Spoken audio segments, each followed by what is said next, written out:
Banner টান টান ধরেন। হ্যাঁ, এলাকার মানুষ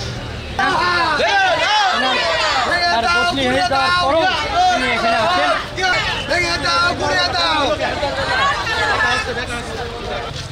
মিছিল, হাঁটা মিছিল।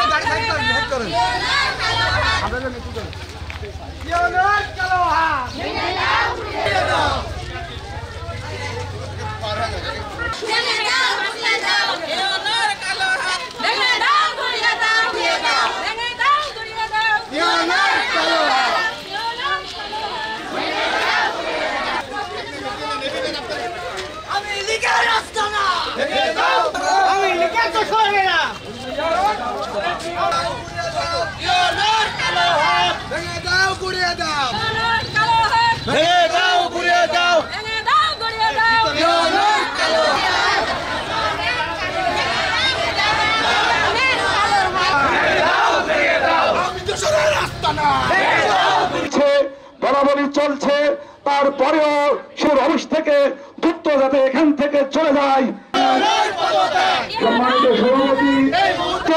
বাধা দেওয়া হয়েছে আরো বাড়ির থেকে আমি দোষর ইউনের বিরুদ্ধে, তা সত্যি প্রশংসনীয়।